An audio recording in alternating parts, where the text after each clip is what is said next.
Ciao a tutti, come state oggi? Spero benissimo. Benvenuti o bentornati a Learn Italian for Travel. Sono Danielle e oggi è il giorno dei veterani.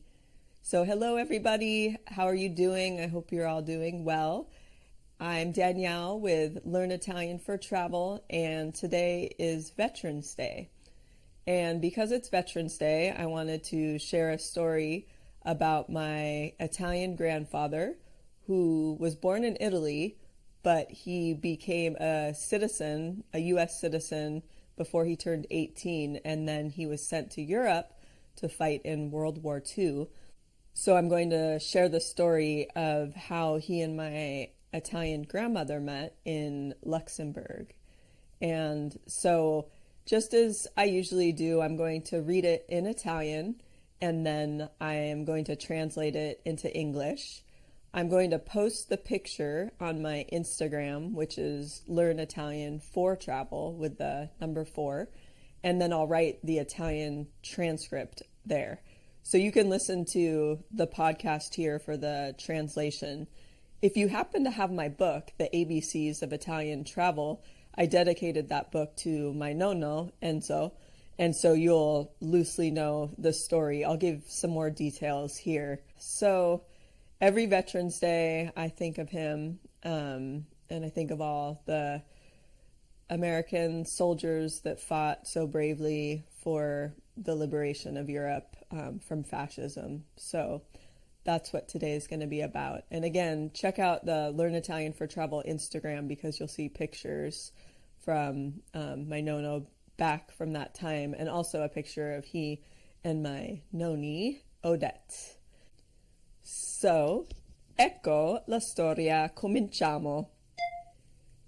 Mio nonno Enzo DiPietro è nato a Bolzano in Italia nel 1920.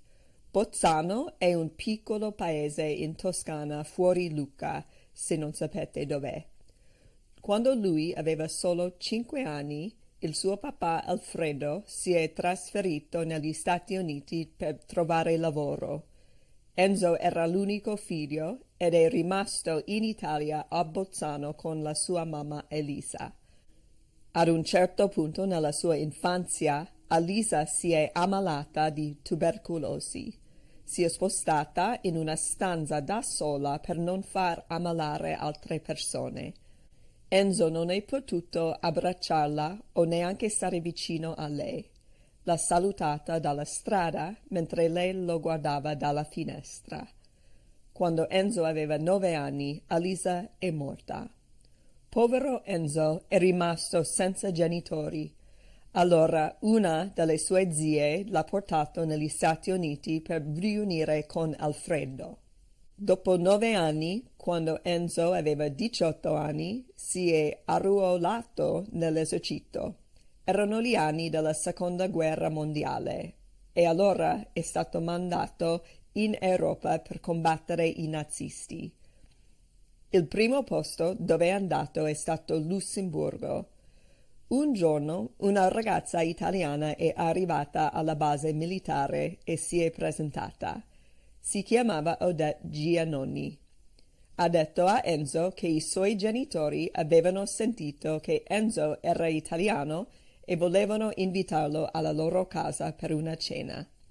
Enzo ha accettato l'invito e poi piano piano Enzo e Odette si sono innamorati. Durante la guerra Enzo è dovuto andare in Belgio, ma lui e Odette si scrivevano lettere che venivano consegnate dai suoi colleghi. Dopo la guerra è finita, Enzo è tornato negli Stati Uniti per costruire una casa in Nevada. Poi è ritornato in Europa e si è sposato Odette in Lussemburgo. Loro sono tornati negli Stati Uniti insieme e hanno vissuto una bella vita insieme per 71 anni. Lui è morto nel 2018 quando aveva 98 anni. Ogni giorno dei veterani penso a lui con gratitudine per il suo sacrificio e forza. Tutto il mondo apprezza i soldati americani e tutte le forze alleate che hanno liberato Europa dal fascismo. Oggi diciamo grazie di cuore. La fine. Okay, now I'll say the translation into English of the story. My grandfather Enzo DiPietro was born in Bolzano in Italy in 1920. Bolzano is a small town in Tuscany outside of Lucca, if you don't know where that is. When he was only 5 years old, his father Alfredo moved to the United States so he could find a job. Enzo was the only child, and he stayed in Italy, in Bolzano, with his mom, Elisa. At a certain point in his childhood, Elisa got sick with tuberculosis. She had to move to a room by herself so that she wouldn't get other people sick. Enzo wasn't able to hug her or even to stay nearby. He had to wave to her from the street while she looked at him from the window. When Enzo was 9 years old, Elisa died. Poor Enzo was left alone without parents, and so one of his aunts took him to the United States so he could reunite with his father Alfredo. After 9 years, when Enzo was 18 years old, he enrolled in the military. It was the time of the Second World War, and so he was sent to Europe in order to fight the Nazis. The first place where he went was Luxembourg. One day, an Italian girl arrived to the military base and she introduced herself. Her name was Odette Giannoni. She said to Enzo that her parents had heard that Enzo was Italian and they wanted to invite him to their house for a dinner. Enzo accepted the invitation, and then slowly, Enzo and Odette fell in love.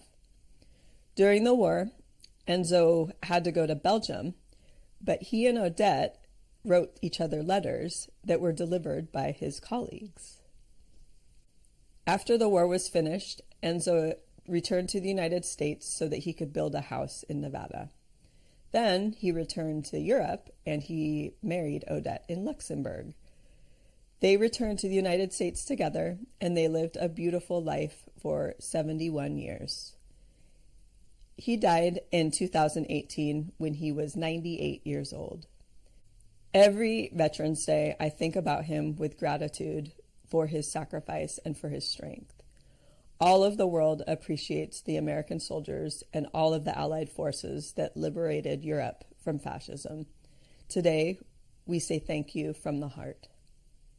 In conclusion, I want to thank all of the veterans out there, not only from World War II, but from all of the wars, all of your sacrifice that you made for freedom, for the freedom of everybody else. And my nonno was one of the lucky ones. He survived the war, and we all know that a lot of the soldiers didn't survive the war. So for the families that are grieving their losses, and also for the men that survived and what they witnessed in terms of the atrocious things they saw with death all around them and starvation and just how difficult it was. So just know that we all appreciate you.